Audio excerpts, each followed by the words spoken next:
We're extremely happy, Pastor Sam, that we could have been part of this important historical moment that the church has been declared a monument, putting the seyo together with you and the Monumental Bureau also is a testimony of the commitment to work together on the restoration of this very historical building.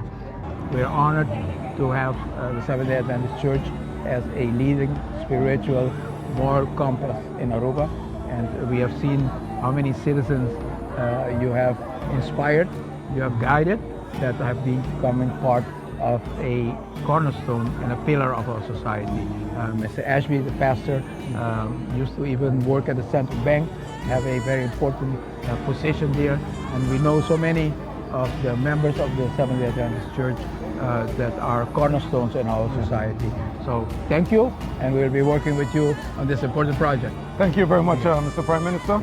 It has been indeed a joy to have this experience this afternoon, and this has really marked a historical occasion for the Seventh-day Adventist Church on Aruba. And we are so thankful for the initiative that was taken to acknowledge this building as a monumental building.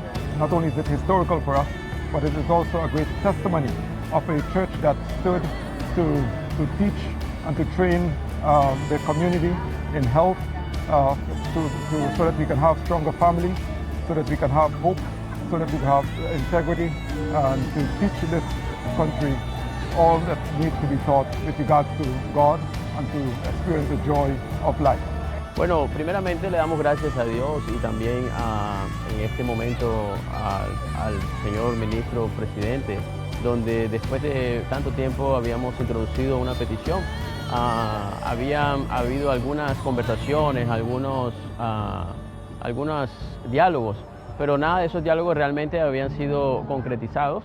Y después, cuando hubo esa transición, podemos decirlo, de gobierno, entonces finalmente nuestra petición fue contestada.